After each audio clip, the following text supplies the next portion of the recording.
শুভ সকাল সবাইকে। আজ ৮ ডিসেম্বর রবিবার। আজকের সকালের বিশেষ বিশেষ খবর হলো, জেলে পুরলে পুরে দিন তবুও অদেশে ফিরে যাব না, শিলচর আসার পথে ত্রিপুরায় গ্রেফতার বাংলাদেশের হিন্দু পরিবার। অখিল ফাইল নিয়ে ঘুরেছেন, কি হয়েছে কটাক্ষ মুখ্যমন্ত্রীর, রকিবুলের ফাইল নিয়ে সরব শাসক পক্ষের মন্ত্রী বিধায়ক। শ্রীভূমি শহরে ফেন্সিডিল বাজেয়াপ্ত বিএসএফ এর পলাতক চালক। ভালো ফলনে চাষিদের হাসি চৌড়া হলেও ধানের বাজার নিয়ে উদ্বেগ। কৃষ্ণেন্দুর মন্ত্রীপদের শপথ গ্রহণের খুশিতে পুতনিজীবীতে আনন্দ উল্লাস বিজেপি কর্মীদের।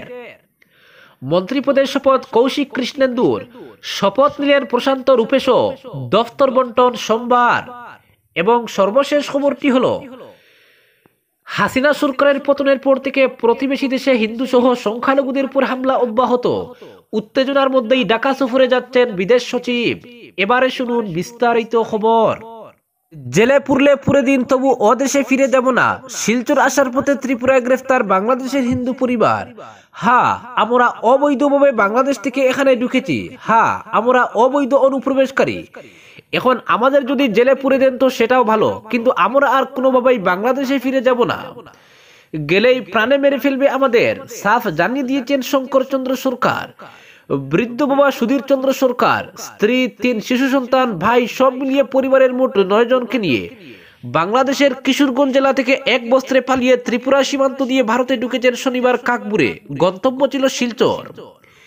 কিন্তু গোপন সূত্রে খবর পেয়ে রেলওয়ে পুলিশ আজ শঙ্করচন্দ্র ও তার পরিবারকে ত্রিপুরার ধলাই জেলার আমবাসা এলাকায় ধরে ফেলে তাদের আমবাসা পুলিশের হাতে তুলে দেওয়া হয়। এবং সেখানেই শঙ্করচন্দ্র সাফ জানিয়ে দিয়েছেন, জেলে পুরলে পুরে দিন, কিন্তু বাংলাদেশে আর ফিরে যাব না। কিন্তু কেন কেন আবার সেখানে আর হিন্দুরা থাকতে পারবে না, এক বাক্যে জানিয়ে দিয়েছেন শঙ্করচন্দ্র। কিশোরগঞ্জে অটোরিকশা চালিয়ে সংসার টানেন শঙ্করচন্দ্র। 5 আগস্ট শেখ হাসিনার পতনের পর থেকেই দ্রুত পাল্টে যেতে শুরু করে তার জন্মভূমি। শঙ্কর বলেছেন, হিন্দুরা আর সে দেশে থাকতে পারবে না, বউ বাচ্চা নিয়ে সেখানে থাকলে যে কোনো দিন প্রাণে মেরে ফেলবে। পুলিশে নালিশ জানিয়েছিলেন, ফল হয়েছে উল্টো। কোথায় সুরক্ষা পাবেন তা নয়, পুলিশে কেন গেল, এই অভিযোগে আরো বেশি হুমকির মুখে পড়তে হয়েছে শঙ্করচন্দ্রকে। আমি সাধারণ অটোরিকশাওয়ালা, কিন্তু আমাকেও সে দেশে আর থাকতে দেবে না সংখ্যাগুরুরা। শুধু পরিবার নিয়ে বেঁচে থাকার জন্য পালিয়ে এসেছি এদেশে। বৃদ্ধ বাবা, 5 মহিলা, 2 শিশু সন্তানকে নিয়ে রাতের অন্ধকারে বিটে মাটি ফেলে পালিয়ে এসেছেন শঙ্কর ও তার ভাই। টানা 3 রাত জঙ্গলে কাটাতে হয়েছে। দিনের বেলা লুকিয়ে থাকতেন, সন্ধ্যা নামলে হেঁটে সীমান্তের উদ্দেশ্যে এগোনো চলতো। এভাবে 3 রাত হাঁটার পর আজ কাকবুরে তারা পৌঁছান আমবাসায়। কিন্তু কে জানতো সেখানে আগে থেকেই ওত পেতে বসে রয়েছে এদেশের নিরাপত্তা বাহিনী। জিআরপির পক্ষে পিন্টু দাস নামে এক কর্মী বলেছেন, তাদের কাছে খবর ছিল সীমান্ত ডিঙ্গিয়ে বাংলাদেশিদের একটি দল আমবাসায় ঢুকছে। ফলে রাত থেকেই বাড়িয়ে দেওয়া হয়েছিল প্রহরা। কাকবুরে জিআরপির চোখে পড়ে একটি হুড ফেলা অটোরিকশা সীমান্তের ওদিক থেকে এগিয়ে আসছে, সেটি থামানো হয় এবং ধরা পড়ে যান শঙ্করচন্দ্ররা। না, কোনো কিছু লুকানোর কোনো চেষ্টা করেননি শঙ্করচন্দ্র। স্পষ্ট ভাষায় পুলিশের সামনে বলে দিয়েছেন, তারা অবৈধভাবে টাউট ধরে ভারতে ঢুকেছেন। এখন তাদের জেলে পুরা হলেও তারা টু শব্দটি না করে সেখানেই মাথা গুঁজে ঢুকে পড়বেন। জেলে অন্তত কেউ তাদের মেরে ফেলবে না, কিন্তু কিশোরগঞ্জে গেলে মৃত্যু নির্ঘাত। শঙ্করচন্দ্র একটি প্রশ্নের মুখে দাঁড় করিয়ে দিয়েছে ভারত রাষ্ট্রকে। সিএএ বলবৎ হয়েছে, ফলে 2014 সালের 14 ডিসেম্বরের পর যারাই এদেশে আসবে তারা অবৈধ অনুপ্রবেশকারী। তাদের নিজেদের দেশে ফেরত পাঠানো হবে, হচ্ছেও। প্রায় প্রতিদিন সীমান্তে মুসলিম অনুপ্রবেশকারী ধরা পড়ছে। মুখ্যমন্ত্রী তাদের ছবি এক্স হ্যান্ডেলে পোস্ট করে জানাচ্ছেন, অনুপ্রবেশকারীদের বাংলাদেশে ফেরত পাঠানো হয়েছে। কিন্তু শঙ্করচন্দ্ররা তো হিন্দু, তাদের বেলা প্রশ্নটা সেখানেই। কারণ বাংলাদেশে হিন্দু নির্যাতন নিয়ে দিল্লি কঠোর অবস্থান গ্রহণ করেছে। কিন্তু নির্যাতনের শিকার হয়ে যদি কোনো হিন্দু এপারে পালিয়ে আসতে বাধ্য হন, তাহলে কি তাদের সেই বদ্ধভূমিতে ফেরত পাঠানো হবে? শঙ্করচন্দ্র এই প্রশ্নের মুখেই দাঁড় করিয়ে দিয়েছে ভারত রাষ্ট্রকে। পরবর্তী খবরটি হলো, শ্রীভূমি শহরে কয়েক লক্ষাধিক টাকার ফেন্সিডিল বাজেয়াপ্ত করল বিএসএফ। শুক্রবার রাতে গোপন খবরের উপর ভিত্তি করে 16 বিএসএফ জওয়ানরা সুতারকান্দি রোডের বড়রশি থেকে AS11AA 8884 নম্বরের গাড়িটি পিছু দেওয়া করে শহরের AOC পয়েন্টের সামনে ট্রাফিক পুলিশ গাড়িটির গতিরোধ করলে চালক গাড়ি থেকে পালিয়ে যায়। পেছনে থাকা বিএসএফ জওয়ানরা উপস্থিত হয়ে গাড়িতে তল্লাশি চালিয়ে 10 কার্টন ফেন্সিডিল জব্দ করে। গাড়ির চালক পালিয়ে গেলেও গাড়ি থেকে গাড়ি চালকের প্যান কার্ড বাজেয়াপ্ত করে বিএসএফ এর কর্মকর্তারা। উদ্ধারের পর ফেন্সিডিলের কার্টন ও বাজেয়াপ্ত গাড়িটি শ্রীভূমি সদর থানার পুলিশের কাছে সমঝে দেয় বিএসএফ এর কর্মকর্তারা। পরবর্তী খবরটি হলো, অখিল ফাইল নিয়ে ঘুরেছেন, কি হয়েছে কটাক্ষ মুখ্যমন্ত্রীর। রকিবুলের ফাইল নিয়ে সরব শাসক পক্ষের মন্ত্রী বিধায়ক। রাজ্যে গমাংসের রাজনীতি শেষ হতে না হতেই এবার শুরু ফাইল রাজনীতি। সাংসদ রকিবুল হোসেনের রহস্যময় ফাইল নিয়ে উত্তপ্ত হয়ে উঠেছে রাজনৈতিক মহল। রকিবুলের রহস্যময় ফাইল রাজনীতির বিরুদ্ধে সরব হয়েছেন শাসক পক্ষের মন্ত্রী বিধায়করা।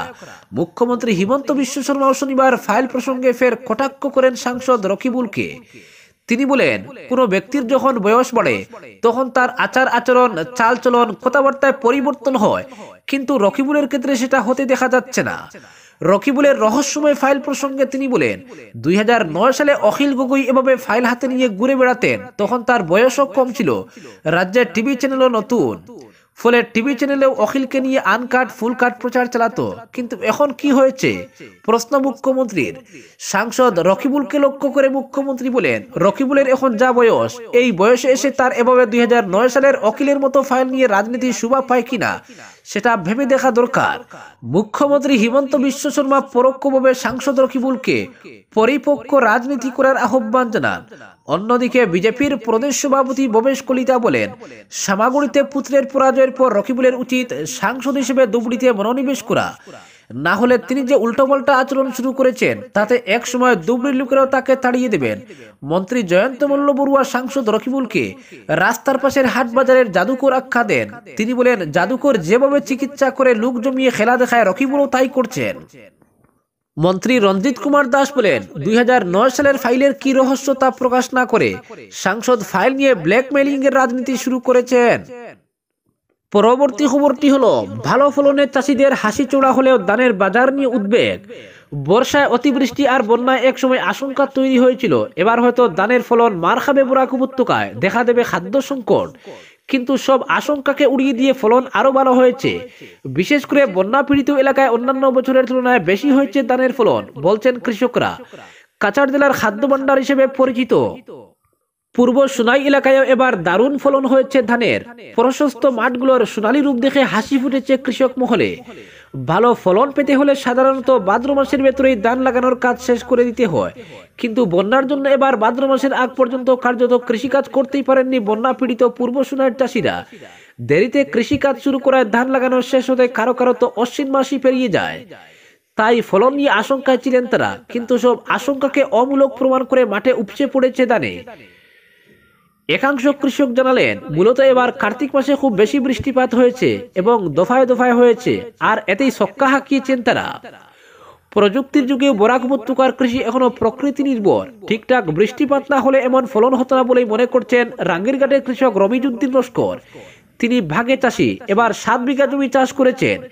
বিঘা প্রতি প্রায় 20 মন অর্থাৎ 30 কিলোগ্রামে মন করে ধান ফলন হয়েছে তার। কাপ্তানপুরের ইসলামউদ্দিন লস্করের 10 বিঘা জমি রয়েছে, এ জমি ভাগে চাষ করান তিনি, এবছরও করিয়েছেন এবং ফলনও ভালো হয়েছে। তিনিও আশাবাদী বিঘা প্রতি 20 মন করে ধান মিলবে তার, অর্থাৎ 200 মন ধান ফলবে। 100 মন তিনি নেবেন ও 100 মন নেবেন ভাগে চাষি। ফলন ভালো হলে তেমন উৎফুল্ল নন ইসলাম, বলেছিলেন জমি ফেলে রাখা যায় না বলেই চাষ করাতে হয়। বছর শেষে হিসাব কষলে দেখতে পাওয়া যাবে উৎপাদিত সব ধান বিক্রি করে দিলেও চাষের খরচ উঠে না। সার, বীজ, শ্রমের মূল্য বাড়লেও ধানের দাম সে তুলনায় বাড়েনি, আক্ষেপ তার। অপরদিকে বিধায়ক কৃষ্ণেন্দু পাল মন্ত্রীপদের শপথ গ্রহণের খুশিতে পাথারকান্দির পুতনিজীবীতে দলীয় কর্মীরা বাজি পটকা ফুটিয়ে আনন্দ উল্লাসে মেতে ওঠেন। এদিন পুতনিজীবীর প্রাক্তন জিপি সভানেত্রী তথা বিজেপি নেত্রী নমিতা গুয়ালা দলের কর্মী সমর্থকদের নিয়ে নিজ বাড়িতে টিভিতে শপথ গ্রহণ অনুষ্ঠান দেখার পর সবাই মিলিয়ে বাজি পুড়িয়ে খুশি জাহির করেছেন। পরে নমিতা গুয়ালা উপস্থিত সবাইকে মিষ্টি মুখ করান। এ মর্মে প্রাক্তন সভানেত্রী বলেন, পাথারকান্দি বিধানসভার গেরুয়া শিবিরের দীর্ঘদিনের দাবি ছিল নিজ কেন্দ্রের বিধায়ককে মন্ত্রী করার। অবশেষে দীর্ঘ প্রতীক্ষার অবসান ঘটিয়ে মুখ্যমন্ত্রী হিমন্ত বিশ্ব শর্মার ক্যাবিনেটে অন্তর্ভুক্ত হলেন বিধায়ক। তাই তিনি মুখ্যমন্ত্রীকে অশেষ ধন্যবাদ জ্ঞাপনের পাশাপাশি কৃতজ্ঞতা প্রকাশ করেছেন। তিনি আরো বলেন, এই শুভ দিনে পাথারকান্দির বিধানসভার ক্ষেত্রে নতুন ইতিহাস রচিত হলো। তিনি আশা ব্যক্ত করেছেন যে বিধায়ক মন্ত্রী হওয়াতে এবার গোটা পাথারকান্দির সঙ্গে রাজ্যের উন্নয়ন আরো ত্বরান্বিত হবে। এদিনের এই কার্যক্রমে দলের স্থানীয় কর্মী সমর্থকরা উপস্থিত ছিলেন। পরবর্তী খবরটি হলো, হিমন্ত বিশ্ব শর্মা সরকারের মন্ত্রিসভার দ্বিতীয় দফার সম্প্রসারণে বরাকের 2 জন সহ রাজ্যের 4 বিধায়ক নতুন মন্ত্রী হিসেবে শপথ নিলেন। শনিবার মুখ্যমন্ত্রীর উপস্থিতিতে রাজ্যপাল লক্ষ্মণ প্রসাদ আচার্য নতুন 4 মন্ত্রী কৌশিক রায়, কৃষ্ণেন্দু পাল, প্রশান্ত ফুকন ও রূপেশ গোয়ালাকে শপথ বাক্য পাঠ করান। শপথ গ্রহণের পূর্বে কৌশিক ও কৃষ্ণেন্দু শক্তিপীঠে উপস্থিত হয়ে মা কামাখ্যার আশীর্বাদ গ্রহণ করেন।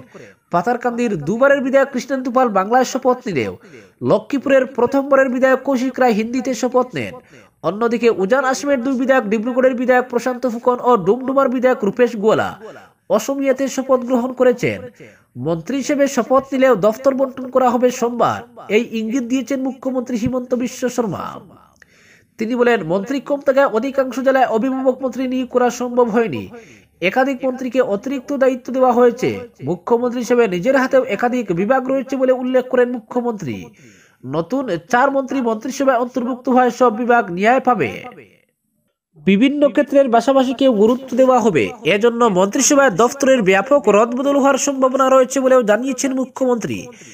এদিন মন্ত্রী হিসেবে শপথ গ্রহণ করে 4 জনই নিষ্ঠা ও সততার সঙ্গে কাজ করার অঙ্গীকার করেছেন। শপথ গ্রহণের পর কৌশিক রায় সংবাদ মাধ্যমকে জানান, মুখ্যমন্ত্রী হিমন্ত বিশ্ব শর্মা বরাক উপত্যকাকে যথেষ্ট গুরুত্ব দিয়েছেন। বরাক উপত্যকায় বিভিন্ন কাজ হয়েছে, বরাকে যাতে আরো বেশি কাজ করা যায় তাতে গুরুত্ব আরোপ করেছেন মুখ্যমন্ত্রী। মন্ত্রী কৃষ্ণেন্দু পাল বলেন, বরাকের উন্নয়নে তিনি ভালোভাবে কাজ করবেন। মুখ্যমন্ত্রী যে দায়িত্ব দেবেন নিষ্ঠা ও সততার সঙ্গে করে যাবেন বলেও অঙ্গীকার ব্যক্ত করেন। এদিকে মন্ত্রী হিসেবে শপথ গ্রহণ করে দীর্ঘদিনের স্বপ্ন পূরণ হলো ডিব্রুগড়ের বিধায়ক প্রশান্ত ফুকনের। বিজেপি শাসন ক্ষমতায় আসার আগে থেকেই তিনি দলের বিধায়ক থাকলেও বিজেপি সরকারের মন্ত্রী হওয়ার সুযোগ হয়নি। এ নিয়ে তার মনে আক্ষেপ ছিল। পুরনো বিজেপি নেতাদের খুব প্রশমন করতে ও উজান আসামের দুর্গ অক্ষত রাখতে মুখ্যমন্ত্রী অবশেষে এবার প্রশান্ত ফুকনকে মন্ত্রী করেছেন। 15 মাসের জন্য মন্ত্রী হলেও খুশি ফুকন। তিনি বলেন, কম সময়ে বেশি কাজ করা যায়। প্রথমবারের মতো বিধায়ক নির্বাচিত হয়ে মন্ত্রিত্ব লাভ করেছেন 4 জনগোষ্ঠীর যুবনেতা রূপেশ গোয়ালা। শপথ গ্রহণের পর রূপেশ বলেন, দায়িত্ব বেড়েছে। মন্ত্রী হয়ে আসামের জনগণের সেবা করার সুযোগ এসেছে। চা বাগানের উন্নয়নে তিনি ভালোভাবে কাজ করবেন বলে জানান। পরবর্তী খবরটি হলো, উত্তেজনার মধ্যেই ঢাকা সফরে যাচ্ছেন বিদেশ সচিব। হাসিনা সরকারের পতনের পর থেকে প্রতিবেশী দেশে হিন্দু সহ সংখ্যালঘুদের উপর হামলা অব্যাহত। বাংলাদেশের সঙ্গে সম্পর্কের এই টানাপোড়েনের মধ্যেই 9 ডিসেম্বর ভারতের বিদেশ সচিব বিক্রম মিশ্রি ঢাকা সফর করবেন। এদিকে বাংলাদেশের অন্তর্বর্তী সরকার হিন্দুদের নিরাপত্তা প্রদানে আশ্বাস দিলেও ভাঙচুর চালানো হচ্ছে মন্দিরে, আগুন ধরিয়ে দেওয়া হচ্ছে হিন্দুদের বাড়িঘরে। এ নিয়ে ইতিমধ্যে ভারত বাংলাদেশ সরকারকে কড়া বার্তা দিয়েছে। সংখ্যালঘু সম্প্রদায়ের উপর হামলা রুখতে ইউনূস সরকারকে ব্যবস্থা নেওয়ার আর্জি জানানো হয়েছে ভারতের তরফে। অন্যদিকে 10 ডিসেম্বর দিল্লির বাংলাদেশ দূতাবাস ঘেরাওয়ের ডাক দিয়েছে সিভিল সোসাইটি অফ দিল্লি নামে এক সংগঠন। এছাড়াও প্রায় 200টি সাংস্কৃতিক গঠনের সদস্যরাও দূতাবাসের সামনে প্রতিবাদ মিছিল করবে বলে জানা গিয়েছে। মূলত আরএসএস এর ছাতার তলাতেই সিভিল সোসাইটি অফ দিল্লি ও অন্যান্য সংগঠনগুলো বাংলাদেশি দূতাবাসের সামনে বিক্ষোভ সমাবেশের ডাক দিয়েছে। এক সাংবাদিক সম্মেলনে আরএসএস দিল্লি ইউনিটের মিডিয়া বিভাগের সহ ইনচার্জ জনিশ জিন্দাল জানান, আগামী 10 ডিসেম্বর মঙ্গলবার সিভিল সোসাইটি অফ দিল্লি বাংলাদেশের দূতাবাসের সামনে প্রতিবাদ জানাবে। বাংলাদেশে হিন্দু ও অন্যান্য সংখ্যালঘুদের উপর যে অত্যাচার হচ্ছে তাতে ভারতবাসী অত্যন্ত ক্ষুব্ধ। আমরা বাংলাদেশি দূতাবাসে স্মারকলিপি জমা দেব। পাশাপাশি রাষ্ট্রসংঘ, ইউএনএইচআরসি, WHO, অ্যামনেস্টি ইন্টারন্যাশনাল এবং এবিডি সহ সমস্ত আন্তর্জাতিক সংস্থার কাছে একটি স্মারকলিপি জমা দেব, যাতে তারা বাংলাদেশে হিন্দুদের বিরুদ্ধে চলমান নৃশংসতা ও হিংসা বন্ধে অবিলম্বে হস্তক্ষেপ করে। বাংলাদেশে আগস্টে গণ অভ্যুত্থানের পর থেকে প্রতিবেশী দেশের সঙ্গে ভারতের সম্পর্ক একেবারে তলানিতে ঠেকেছে। সে দেশে বসবাসকারী হিন্দু সংখ্যালঘুদের উপর হামলার ঘটনাও বিগত কয়েক মাসে উল্লেখযোগ্য হারে বেড়েছে। প্রতিনিয়ত ভারত বিরোধী বিক্ষোভ চলছে। উত্তেজনাপূর্ণ সম্পর্কের মধ্যে ভারত শুক্রবার ঘোষণা করেছে বিদেশ সচিব বিক্রম মিশ্রি আগামী সপ্তাহে ঢাকা সফর করবেন।